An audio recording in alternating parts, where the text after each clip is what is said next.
Start the beat.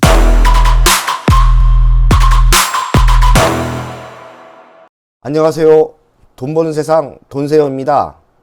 오늘 두산중공업이 급상승을 했는데요. 두산중공업에 대해서 오늘 공부해 보겠습니다. 두산중공업 유상증자 마무리 채권단 관리 졸업 눈앞. 제가 봐도 이번 유상증자를 하면 채권단에 빌렸던 빚을 다 갚고 졸업을 하는 거죠. 채권단 관리의 졸업의 의미는 독립적인 투자를 할 수 있고 타치를 안 받는 거죠. 타치를 안 받아야 성장하는 신원전 분야가 있을 때 과감한 투자를 할 수 있기 때문에 의미하는 게 큽니다. 수소발전산업 협력 확대에 박차한다. 한국전력기술하고 이렇게 수소발전 사업에 대해서 상호 협력을 하는 협약식을 했습니다. 두산중공업이 신원전만 하는 게 아니라 수소발전도 지금 독보적으로 가고 있어요. 지금 개발도 많이 하고 있고요. 이번 협약으로 수소터빈 기술 개발을 가속화한다. 탄소 중립은 물론 수소 경제 활성화에도 기여할 수 있다.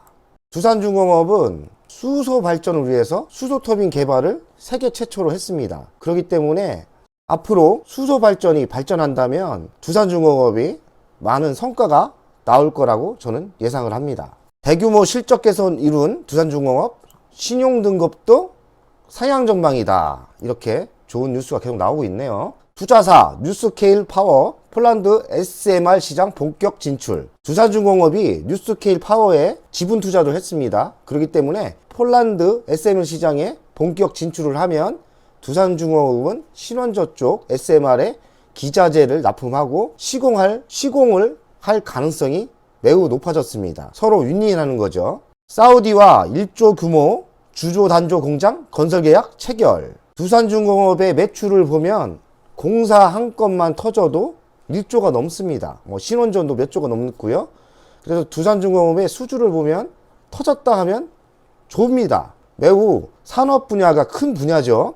원자로 6기 새로 짓고 8기 더. 원전 유턴 가속화하는 마크롱. 마크롱은 누군가요? 프랑스 대통령입니다. 그런데 마크롱은 대통령이 되면서 탈원전을 외쳤어요. 우리 문재인 대통령처럼. 하지만 마크롱은 세상 돌아가는 게 보니까 이게 신원전이 없으면 안 되는 거예요. 프랑스는 원자력이 차지하는 비중이 70%가 넘습니다. 우리나라는 30%대고요. 근데 마크롱은 자기가 대통령이 되면서 이제 원전을 줄인다. 이제 대체에너지로 간다. 근데 대체에너지가 말짱 꽝입니다. 그렇기 때문에 프랑스는 원전에 강한 나라지만 탈원전으로 갔다가 대통령이 이건 아니다. 그래서 이렇게 원전 유턴을 결정했습니다. 그게 얼마 안 됐어요. 한 6개월, 7개월 전에 그랬는데 본격적으로 이렇게 실행을 하고 변화를 시키는 거죠. 대한민국도 빨리 3월 9일 날 정권 교체를 해서 탈원전을 폐지하고 신원전을 살려야 됩니다. 그리고 멈췄던 원자력도 살리고요. 그래야 나라가 삽니다. 원자력은 어떻게? 토종 SMR 기술 갖고도 620조 시장 노출판. 이 말은 뭐냐면 문재인 정권이 들어서면서 탈원전을 외쳤죠. 그렇기 때문에 우리나라가 신원전 SMR에서 최초의 시공 설계 기술력을 가지고 있었어요. 최초의 SMR 설계 기술을 가지고 있었지만 그 기술이 지금 다 사라질 판입니다. 왜냐하면 국가가 탈원전을 외쳤고 원전을 무시하고 안 했기 때문에 외국에서 수주가 안 들어오는 거예요. 왜냐하면 이 원전은 국가 사업입니다. 국가가 보장을 해주고 시공을 해줘야 그 샘플과 데이터로 외국에서도 우리나라의 원전을 설계를 받고 운영 능력을 보고서 수주를 주는 거예요.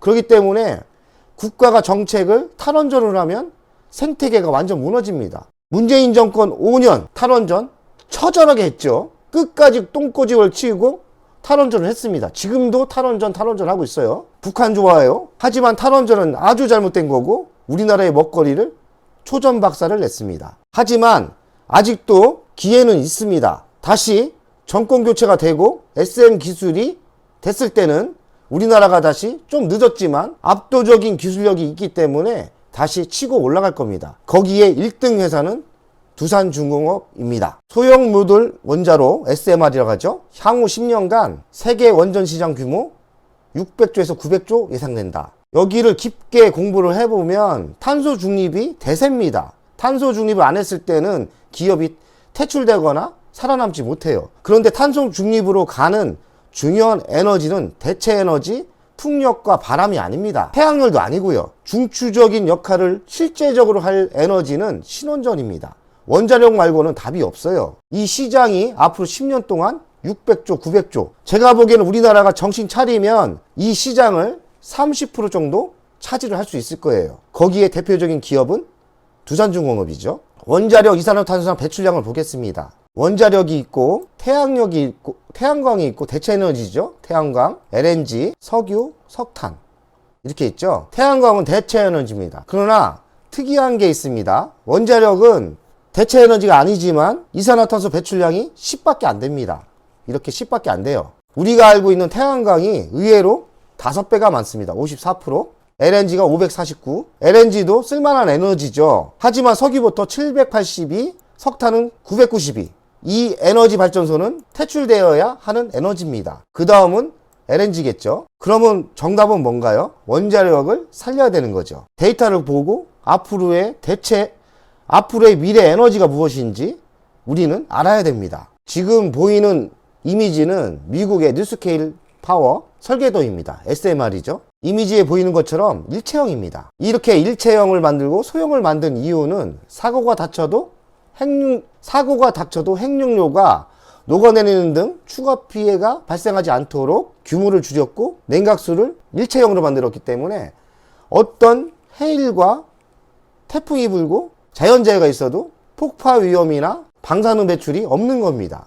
한마디로 대형 원전에서 소형 원전으로 바꾸면서 안전도가 10배로 늘어나고 100배로 늘어났죠. 이게 신원전입니다. 소형 모듈 원전, 탄소 배출이 없다, 안전성이 높다, 대형 원전 크기의 10분의 1밖에 안 됩니다. 규모가 작죠. 탈석탄 발전소 기존 설비 유지 교체가 가능하다. 이 얘기는 뭐냐면 지금 아까처럼 본 것처럼 석탄 발전소와 석유 발전소는 퇴출되어야 됩니다. 없애야 되는 거죠. 없앴는데 그 인프라는 살아있죠. 그 인프라를 살리면서 할 수 있는 발전소는 소형 원자로밖에 없습니다. 한마디로 석탄 보일러에 이 원자로를 탁탁탁 넣으면은 모든 설비는 인프라는 그냥 같이 쓸 수 있는 겁니다. 그럼 무슨 얘기인가요? 가성비가 좋다는 거죠. 그리고 퇴출할 에너지를 바꿀 수 있는 에너지가 또 신원전이 참 간편하고 좋습니다. 그린 수소는 뭐냐면 탄소 배출이 없는 에너지입니다. 순수한 100% 깨끗한 에너지. 그게 그린 수소라는 건데 그린 수소를 만드는 에너지 중에 가성비가 제일 좋은 게 SMR입니다. 경쟁력 최고죠. 이 말입니다. 국가별 원자력 현황을 보겠습니다. 미국은 93기가 있습니다. 프랑스는 56기. 프랑스가 그렇게 큰 나라는 아닌데 원자력이 되게 강국입니다. 중국이 52개, 러시아가 38개. 일본이 원자로 때문에 피해를 크게 봤죠? 그렇지만 우리나라보다 많습니다. 33개. 우리나라가 24개. 우리나라는 원자력 발전소가 한 중간 정도 레벨입니다. 많지도 않고 적지도 않고 그런 수준입니다. 한국은 스마트 원전은 8년간 4천억 투자했고요. 미국은 SMR에 7년간 42억 달러 투자한답니다. 영국은 5년간 2억 파운드 투자. SMR 16기 새로 신축이죠. 중국 시진핑은 520조를 들여 원전 150기 신설. 중국을 잘 보셔야 돼요. 중국은 탈원전 안 하고 있습니다. 지금 과감하게 원전을 큰 투자를 하고 있어요. 이게 무엇을 의미하냐? 우리는 일본보다는 중국이 상당한 큰 적입니다. 국가 경쟁력이 있을 때 수출을 할 때 우리가 일본한테 당하진 않아요. 하지만 중국은 우리나라의 수출력을 떨어뜨립니다. 왜냐하면 인건비가 싸는데 인건비가 싸도 문제인데 에너지까지 원전을 때려줘서 싸다. 그럼 우리나라는 국가 경쟁이 없어지는 겁니다. 우리나라는 원전을 살려야 돼요. 원전을 안 살리면 우리나라 수출하기 힘들어집니다. 앞으로. 그래서 탈원전은 안 되는 겁니다. 3월 9일은 앞으로 며칠 안 남았는데요. 대한민국의 운명을 가를 대통령 선거입니다. 지금 여당의 후보는 이재명, 야당의 후보는 윤석열입니다. 두 후보의 정책을 보면 확실하게 나눠져 있습니다. 윤석열은 탈원전입니다. 탈원전 백지화, 원전 최강국 건설이고 이재명 후보는 감원전입니다. 말이 감원전이지 그냥 탈원전입니다. 그냥 문재인 대통령이 했던 탈원전을 승계한다는 뜻이죠. 이재명 후보는 재생에너지를 살린다는 뜻이고요. 윤석열은 재생에너지 구체적인 제시를 안 했습니다. 원전이 있는 만큼 무리할 필요 없다. 원전이 더 중요하다는 얘기죠. 까놓고. 재생에너지, 태양열, 풍력보다는 신원전이 확실하다는 얘기죠. 윤석열이 똑똑해서 그런 게 아니라 옆에 참모들이 똑똑한 사람들이 많겠죠. 문재인 정권에서 탈원전을 하면서 신안, 울산 3, 4, 5기를 건설을 안 했습니다. 다 지금 만들어 놨는데 토목공사를 다 해놨는데 안 했어요. 문재인 정권이 이렇게 아주 철저하게 탈원전을 했어요. 이재명 후보는 검증 거쳐 판단한다. 판단할 게 뭐 있습니까? 실패한 정책입니다. 하지만 윤석열은 공사를 재개한다고 발표를 했어요. 저희가 얘기하는 얘기가 소형 모듈 원자로 SMR을 살려야 된다겠죠? 이재명 후보는 설치는 해외로, 윤석열 후보는 적극적 개발 활용한다. 윤석열도 SMR을 국내에 신설한다고 하지 않았지만 분위기상은 신설해야 됩니다. 신설할 것 같습니다. 화석연료 발전 비중, 이건 퇴출돼야 된다고 제가 얘기했죠. 구체적인 목표치 제시 안 함. 윤석열 후보는 임기 내 3분의 1 감축. 윤석열 후보가 공부를 많이 했네요. 화석연료는 감축해야 됩니다. 없애야 되는 거죠. 두산중공업에 투자하신 분들, 대통령 선거 잘하세요. 자기 재산 날아가는지 모르고 반대쪽에 투표를 하면 재산 망합니다. 두산중공업에 최소 투자를 했으면 까놓고 윤석열 후보를 찍어야 되는 거예요. 저는 1억 한 5천 정도 투자했기 때문에 윤석열 후보에 한 표를 던져줄 겁니다. 할 수 없잖아요. 제 재산이 올라가는데 먹고 사는 게 제일 중요하지. 어떤 사람이 되든 뭔 상관입니까? 이재명이 되든 윤석열이 되든 제 재산이 올라가는데 저는 한 표 던지겠습니다. 두산중공업 재무적 분석을 하겠습니다. 매출액은 15조, 올해는 13조, 영업이익은 1,500억에서 9,588억, 7배 정도 성장을 했네요. 당기순이익도 작년에 적자에서 615억, 많은 상승을 했네요. 영업이익은 7.86, ROE는 5.52, 아직도 부채 비율이 높습니다. 그러나 이번에 유상증자를 하면서 부채 비율이 제가 알기로는 부채 비율이 250에서 200%로 낮춰질 겁니다. 아직도 적지는 않지만 점점 내려가겠죠. 두산중공업은 아직까지 재무적으로 안정화되지는 않았기 때문에 배당은 없습니다. 그래서 저는 추가 투자는 두산중공업보다 두산을 매수할 겁니다. 저는 배당 주는 주식 좋거든요. 그래서 두산중공업이 매력적이지만 지주회사인 배당 많이 주는 두산을 매수할 생각입니다. 자회사인 두산파켓, 소형 건설 장비, 글로벌 수요 증가 최대, 매출, 영업이익 달성. 두산파켓은 자회사인데 소형 건설 장비 쪽이 좋기 때문에 글로벌 매출이 올해, 아니죠, 작년이죠. 매출도 최대를 달성했고 영업이익도 최대를 달성했습니다. 두산 피월세는 수소전지죠. 두산 피월세도 두산중공업의 자회사입니다. 매출액은 3,814억, 영업이익은 겨우 179억, 영업이익은 175억. 이제 흑자로 돌아섰죠. 이쪽도 미래를 보면 순이익이 많이 늘어날 거예요. 그러니까 이 자회사, 쌍대 자회사가 지금 실적이 좋아지고 있습니다. 두산중공업 가치 분석, 돈세형 스타일로 해보겠습니다. 시가총액은 9.66조입니다. 그러나 유상증자를 하기 때문에 유상증자 가치를 보면 한 1.5조 정도 됩니다. 합쳐야겠죠? 그러면 한 12조 정도 시가총액이 나올 것 같습니다. 3월 4일날 나오죠? 지분 가치도 있습니다. 두산 피어셋은 한 1.2조 정도 가치가 되고요. 두산 파켓은 2.5조, 합은 3.7조입니다. 영업이익은 1조 정도고 10배를 했을 때 10조 정도 가치가 되고요. 이걸 합치면 뭐 14조, 15조 정도 되죠. 두산중공업은 그렇게 저평가는 아닌 거로 저는 분석이 됩니다. 하지만 미래의 사업이 매우 좋기 때문에 소형 원전도 미래가 좋지요. 수소도 좋지요.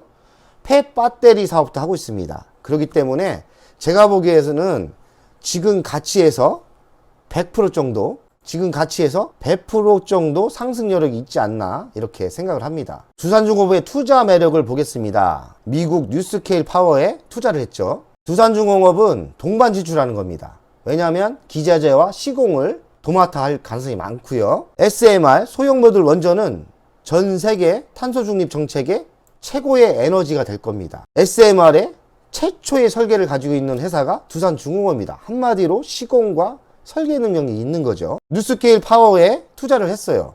그렇기 때문에 수주가 확대가 될 거고요. 뉴스케일 파워가 미국의 나스닥에 상장한다는 썰이 있습니다. 나스닥에 상장을 하면 지분 투자를 한 결과이기 때문에 그 가치가 오르기 때문에 두산중공업에 또 투자 매력이 있는 거죠. 앞으로의 미래는 수소에 있습니다. 이렇게 친환경 수소 터빈 개발을 2030년까지 40조 규모로 한답니다. 친환경 에너지에 목숨을 걸고 투자를 하는 거죠. 수처리 기술이 최고입니다. 이것도 원자력과 연동을 하네요. 앞으로의 미래는 전기차 시대가 옵니다.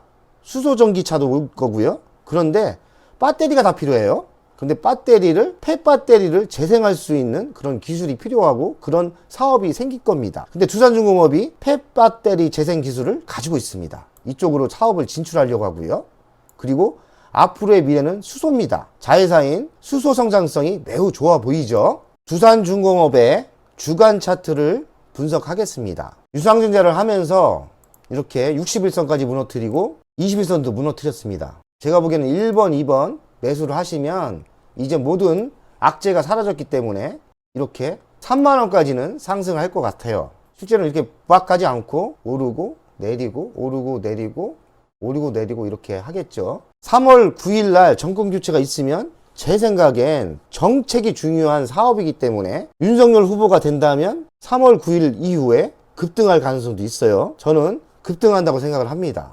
근데 그 이수 때 좀 오버해서 가면은 한 3만원, 저는 한 39,000원대, 전 개인적으로 39,000원대 매도할 생각인데요. 39,000원까지 베팅하는 거죠. 월간 차트를 분석하겠습니다. 추세선 한번 그려볼게요. 전고점은 12만원, 13만원. 20일선을 거치는 3번, 4번. 이때 매수를 하시면 여기까지 상승을 하고 이렇게 갈 수 있겠죠. 전고점이 한 14만원까지 갑니다. 이렇게 14만원까지 갈 수도 있겠지만 많은 시간이 걸릴 것 같고요. 저는 적당한 때 매도를 권유합니다. 하여간 월간 차트로 봐서도 매우 차트가 매력이 있어요. 이게 연간 차트인데요. 지금 이쪽을 보면 1년 상승하고 2년 조금 상승했다. 3년 차 이렇게 많은 상승을 했습니다. 그러면 여기서 보면 20년대 좀 올랐고 작년에도 어느 정도 상승을 했습니다. 2006년, 7년, 2008년의 사례를 보면 제가 보기에는 올해 이렇게 크게 장대가 그려질 가능성이 많습니다. 한 5만원까지 예상을 할 수 있죠. 연간을 보면 5만원까지 한번 급등을 하지 않을까? 그런 분위기입니다. 이때 뭐가 좋아서 이렇게 갔는지 저는 잘 기억을 못하겠지만 분명히 올해도 이렇게 쌈봉이 1년, 2년, 3년차 되게 크게 가는 그런 해가 되지 않을까 이렇게 생각을 합니다. 그래서 두산중공업을 제가 포기 못하는 겁니다. 여러분 주간, 월간 차트 봤죠? 그러면 이 연간에서 이렇게 크게 갈 수 있는 이게 보입니다. 22년 주식 시장이 매우 불안하고 우크라이나 전쟁, 금리를 올린다? 그런 게 있습니다. 하지만 제가 항상 얘기했죠.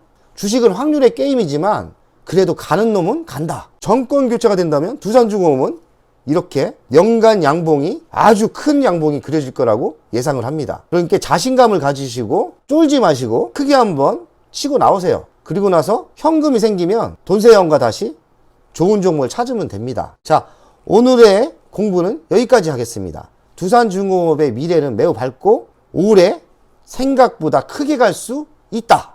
이게 결론입니다. 화이팅 하시고요. 빠이!